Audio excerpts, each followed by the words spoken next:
안녕하세요. 윤기성 미카엘 신부입니다.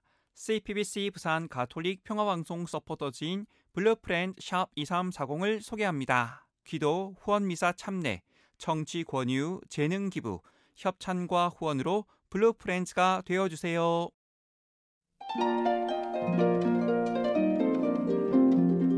성 도미니코 사제 기념일에 보내드리는 오늘의 강론, 부산교구 용호성당 부주임 엄열 베드로 신부의 강론을 들으시겠습니다.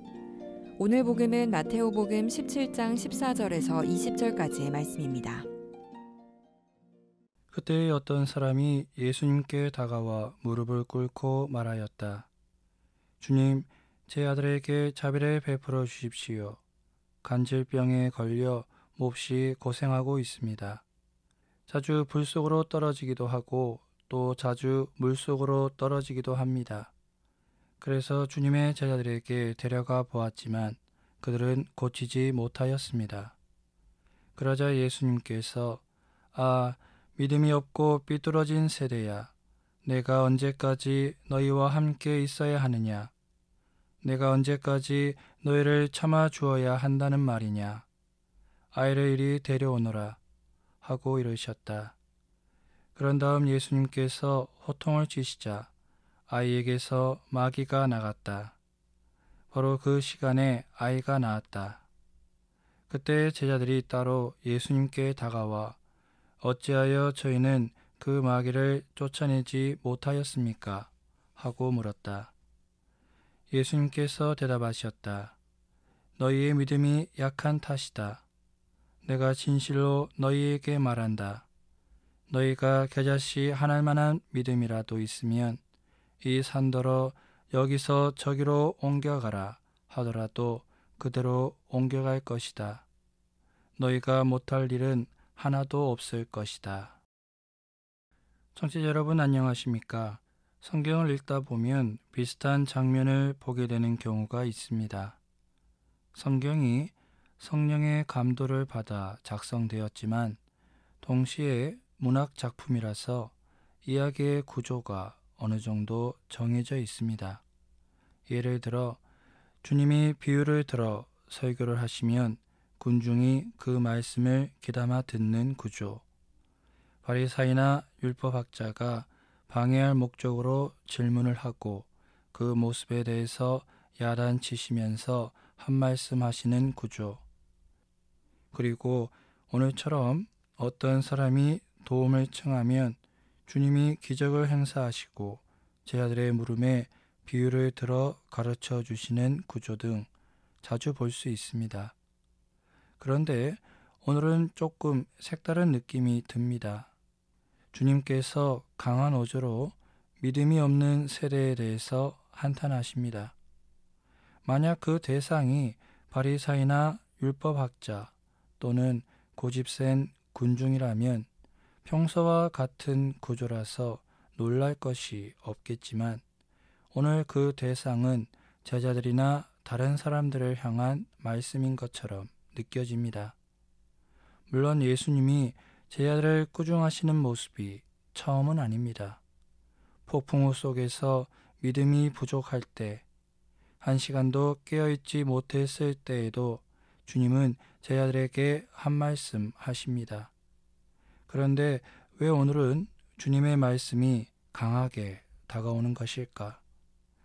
왜 평소와 달리 가르침 대신에 먼저 제자들을 꾸중하시는 것일까? 그것은 아마도 주님의 삶과 제자의 삶이 여전히 일치되지 않고 있기 때문이 아니겠습니까? 형제자매 여러분, 성경은 주님의 이야기입니다. 그래서 우리가 읽는 복음의 내용은 주님이 중심이 될 수밖에 없습니다. 하지만 그 복음은 동시에 우리의 이야기이기도 합니다. 기적은 행사할 수 없지만 그분의 삶이 우리가 본받아야 되는 삶이지 않습니까? 그분처럼 사랑을 베풀고 도와가면서 복음을 전파하는 것과 그분의 삶 사이에 어떤 차이점이 있습니까? 한마디로 없습니다. 그런데 오늘 제자들은 주님처럼 치유의 기적을 일으켜서 도움을 주려고 하지만 실패하고 맙니다. 이것이 무엇을 의미합니까? 그것은 제자들이 아직 그분의 삶과 일치하지 못했기에 겨자씨만한 믿음도 얻지 못했다는 의미입니다. 솔직히 쉽게 지나칠 문제가 아닙니다. 폭풍 속에서 떨거나 잠에 빠져버리는 정도의 문제가 아닙니다. 그것은 개인의 문제이고 약해질 때도 있겠죠. 사제도 신앙적으로 고민에 빠질 때가 있습니다. 하지만 자신과 다른 형제 자매 사이에서 벌어지는 문제에 있어서는 실패해서는 안 됩니다. 주님이 우리에게 맡기신 소중한 직무와 관계된 일이기 때문입니다. 그런데 결과가 어떻습니까? 주님에게는 시간이 많지 않았습니다.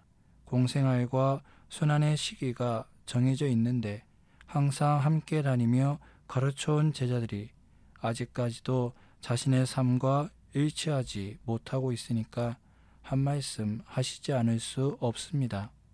다행히 제자들은 사도행전에서 주님이 오늘 바라셨던 모습을 보여줍니다. 그러므로 우리도 잘 기억해야 합니다. 복음에서 드러나는 주님의 삶은 동시에 우리가 실현해야 되는 각자의 삶이기도 합니다. 다른 사람의 이야기가 아닙니다. 여러분의 삶이 그분의 삶과 일치되고 있습니까? 일치된다면 다행이지만 그렇지 않다면 오늘 말씀하시는 주님의 일침은 우리를 향한 것이기도 합니다. 그 사실을 기억하면서 오늘도 주님의 삶이 내 삶이 되는 그런 하루를 보내도록 노력합시다.